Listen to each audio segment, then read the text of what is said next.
All right, let's now shift our attention to Hong Kong, where following a week of relative calm, Hong Kong's pro-democracy protesters have now called for a major anti-government march on Sunday. The unrest continues in the region, with the city entering the 20th continuous weekend of protests. Now, the protesters have vowed to go ahead with Sunday's march despite the Hong Kong police ruling the rally to be illegal.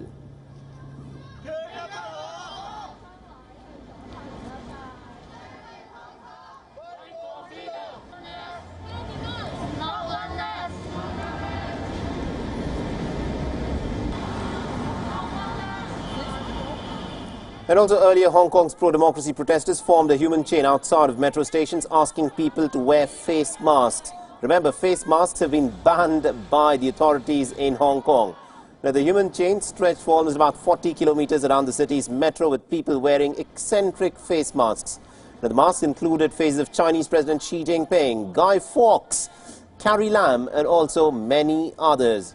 Now, this was to in fact protest the ban on face masks which has been invoked under a colonial-era emergency law that Carrie Lam has now brought back.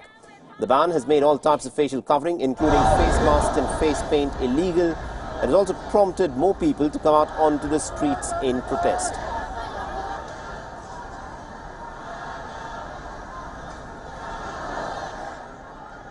This mask means we have freedom. We have the right of freedom for staying in Hong Kong. We should enjoy the rights, and also we shouldn't be taken any of our the rights we have originally because of any reason.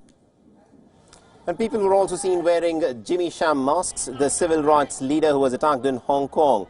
Protesters were also seen with banners reading, "We're all Jimmy Sham, les Jews Jimmy Sham." Now, Jimmy Sham was attacked by 5 masked men with hammers and knife in the Mong Kong district. The police believe that the attack was planned and then carried out by people of non-Chinese origin. Now, this in fact is the second attack on Sham since the protests started. The anti-government protests have been going on in Hong Kong for more than 5 months now. And the movement, of course, was sparked by the introduction of a very controversial extradition bill, which was seen as an example of the eroding autonomy of Hong Kong.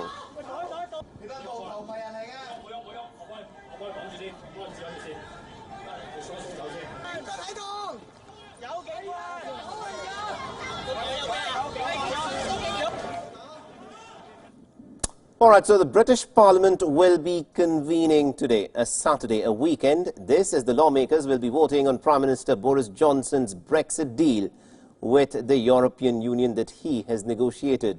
The Johnson faces an uphill task of convincing parliamentarians to back the divorce deal, a front on which his predecessor Theresa May failed not once, not twice, but thrice. Now, the British Prime Minister has struck a deal with Brussels on Friday after having made several concessions on Northern Ireland and also a few minor changes on the issue of the Irish backstop.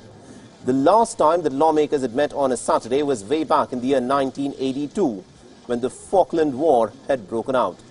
Meanwhile, Boris Johnson also held a cabinet meeting at 10 Downing Street ahead of the crucial vote, calling his deal the best outcome.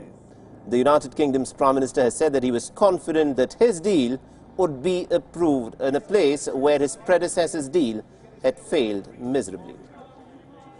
Not only is it by consent, not only is it temporary, but of course it is also going to be superseded as we come out, as I hope we do at the end of this month, as we get on to negotiate the UK-EU Free Trade Agreement. So all these arrangements are in fact going to be obsolete once we do that big EU-UK Free Trade deal. Nobody wants to have checks at the Northern Irish border. So what we've agreed with the EU is that temporarily and by consent of the people of Northern Ireland, if the stuff that's coming from GB into Ireland or from anywhere else in the world via Northern Ireland into Ireland, then yes, there can be checks. But that, of course, those checks can be levied by UK authorities. However, in a setback for the British Prime Minister, several parties have already said that they will be opposing the deal. Now, on the forefront was, of course, the Brexit party leader Nigel Farage, the man who's said to be one of the most instrumental guys in getting the Brexit deal vote passed in the referendum. And he said that Johnson's deal is almost the same as the one that was proposed by his predecessor, Theresa May. To put lipstick on the pig, and I hope and believe that the House of Commons and the British public won't buy it at a fourth time of asking. All right, rather an interesting description given by Nigel Farage there on Boris Johnson's deal, stating that it was like putting lipstick on a pig. And also the Scottish parties have vowed to reject the agreement. Scotland has said that it wants to remain in the single European Union market and not pay the Eurozone tariffs because of this deal. For Scotland, it's worse even than Theresa May's deal, and it's actually hard to imagine a worse set of proposals. It takes Scotland out of the EU single market customs union, all against our will, places us at a competitive disadvantage with Northern Ireland, and opens up the prospect, I think, of a very hard Brexit.